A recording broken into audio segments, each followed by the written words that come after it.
In today's video, I'm going to teach you how to make the website in Webflow mobile friendly. First, log into Webflow and open your project. Once you're in the designer, look toward the upper right of the interface. You'll see the buttons that change your canvas view. These are your device views: desktop, tablet, and mobile. They let you see how your layout behaves at different breakpoints. Use these buttons as you edit and build your website, switching between them often so you're always designing with smaller screens in mind. A good workflow is to start on the desktop view and work down to tablet and then mobile. Webflow styles cascade, which means changes you make on desktop flow down to the smaller breakpoints unless you override them. This saves time and keeps your design consistent. If something looks off on mobile, switch to that view and adjust only what's needed there. Use Webflow's responsive tools to refine your layout. For sections and wrappers, Flexbox and Grid are your best friends. With Flexbox, you can stack elements vertically on smaller screens, center content, and add wraps so items don't squeeze too tightly.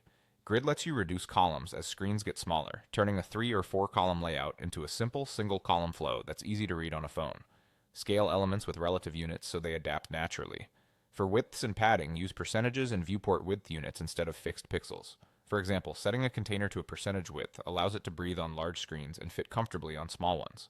Avoid fixed heights that can cause overflow. Let content dictate height where possible. Optimize images so they look sharp without breaking layouts. Make sure images are set to be responsive, like using max width, 100% so they scale down on mobile. Large visuals can be adjusted at smaller breakpoints to reduce their size or add margin so text doesn't feel cramped. Ensure touch targets like buttons and links are large and spaced out.